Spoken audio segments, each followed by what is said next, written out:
الرحمن الرحیم۔ اس سے پہلے جتنے بھی درس گزرے وہ وضو سے متعلق تھے۔ وضو سے متعلق بڑی تفصیل کے ساتھ ان میں بیان کیا گیا وضو کی فضیلت، رات کو سونے سے پہلے وضو کرنے کے فائدے، اور پھر وضو کے فرائض، وضو کا مسنون طریقہ، وضو کی سنتیں، مستحبات، مکروہات اور نواقض وضو یعنی وضو کو توڑنے والی چیزیں۔ آج کے درس میں انشاءاللہ غسل کے متعلق بیان کیا جائے گا۔ غسل کا لغوی معنی پورے جسم کو دھونے کا ہے، اور اصطلاح میں غسل سے مراد یہ ہے کہ پورے جسم کو اس طرح دھویا جائے کہ جسم کے ہر حصے تک پانی پہنچ جائے، یہاں تک کہ بالوں کی جڑوں تک اور ناخنوں کے نیچے تک پانی پہنچ جائے۔ غسل کی فضیلت اور اہمیت اسلام میں بہت زیادہ ہے۔ یہ ایک ایسی عبادت ہے جو جسمانی اور روحانی پاکیزگی حاصل کرنے کا ذریعہ ہے۔ یہ ایک ایسا عمل ہے جو صفائی اور پاکیزگی کو برقرار رکھنے کے لیے کیا جاتا ہے۔ غسل جسم کو تمام گندگیوں اور ناپاکیوں سے پاک کرتا ہے، جس سے جسمانی صفائی اور طہارت حاصل کی جا سکتی ہے۔ غسل ایک اہم عبادت ہے جو نماز اور دیگر عبادات کی ادائیگی کے لیے انتہائی ضروری ہے۔ غسل سے روحانی سکون اور اطمینان ملتا ہے، اور غسل سے دل پاک ہو جاتا ہے۔ غسل جسمانی صحت کے لیے بھی بڑا مفید ہے، کیونکہ یہ بیکٹیریا اور جراثیموں کو ختم کرنے میں مدد کرتا ہے۔ جمعے کے دن غسل کرنا نبی علیہ الصلوۃ والسلام کی سنت ہے۔ نبی علیہ الصلوۃ والسلام نے فرمایا، جو آدمی جمعے کے دن غسل کرتا ہے اور پھر اچھی طرح سے وضو کرتا ہے اور پھر وہ نماز کے لیے نکلتا ہے، تو اس کے ایک جمعے سے لے کر دوسرے جمعے تک کے گناہ معاف کیے جاتے ہیں۔ اللہ تعالیٰ اس کے تمام گناہوں کو معاف فرما دیتے ہیں۔ اس لیے ہم سب کو چاہیے کہ ہم غسل کو اپنی زندگی کا معمول بنا لیں۔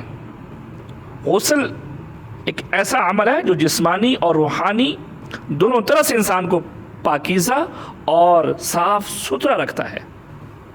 چنانچہ قرآن کریم کے اندر اللہ رب العزت نے ارشاد فرمایا، وَإِن كُنتُمْ جُنُبًا فَطَّهَّرُوا، کہ اگر تم جنابت کی حالت میں ہو تو غسل کرو، خوب پاکی حاصل کرو۔ اس آیت کے اندر جنوباً کا لفظ آیا، اس کی سرکار دو عالم صلی اللہ علیہ وسلم نے اس طرح تشریف فرمائی کہ حدیث میں آتا ہے، نبی علیہ الصلوۃ والسلام نے ارشاد فرمایا، جو آدمی جنابت کی حالت میں ہو تو سب سے پہلے اس نجاست کو دھوئے، اس کو زائل کرے، پھر وضو کرے، پھر تمام جسم پر 3 دفعہ پانی بہائے اور پاؤں کو صاف جگہ کھڑے ہو کے دھوئے۔ دوسرا لفظ آیا فطہروا، کہ تم خوب پاکی حاصل کرو، اور یہ طہارت کی تاکید کی گئی ہے کہ تم خوب پاکی حاصل کرو۔ اسی لیے امام ابو حنیفہ رحمۃ اللہ علیہ کے نزدیک کلی کرنا اور ناک میں پانی ڈالنا ضروری تصور کیا جاتا ہے کہ جسم کے کسی بھی حصے پر بال بھی خشک رہ گیا تو غسل نہیں ہوگا۔ نبی علیہ الصلوۃ والسلام نے ارشاد فرمایا، حضرت ابو ہریرہ رضی اللہ تعالیٰ عنہ سے روایت ہے کہ نبی علیہ الصلوۃ والسلام نے ارشاد فرمایا، 3 چیزیں اعلیٰ ایمان والا ہونے کی نشانی ہیں، اور میں سے پہلی یہ کہ سردیوں کی رات، جس آدمی کو سردیوں کی رات میں غسل واجب ہو جائے اور وہ پھر کھڑا ہو کے غسل کر لے اور اس کو اللہ کے علاوہ کوئی نہ دیکھے، یہ اعلیٰ ایمان ہونے کی نشانی ہے۔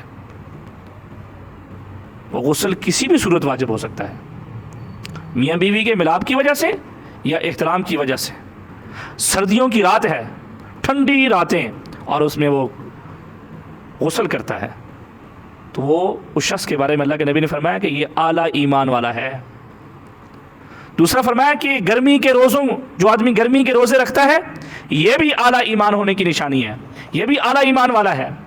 اور دوسرا فرمایا وہ شخص جو بیابان جگہ میں، بیابان جنگل میں اللہ کے حضور کھڑے ہو کے نماز پڑھتا ہے، اذان دیتا ہے، اس کو اللہ کے علاوہ کوئی نہیں دیکھتا، یہ شخص بھی اعلیٰ ایمان والا ہے۔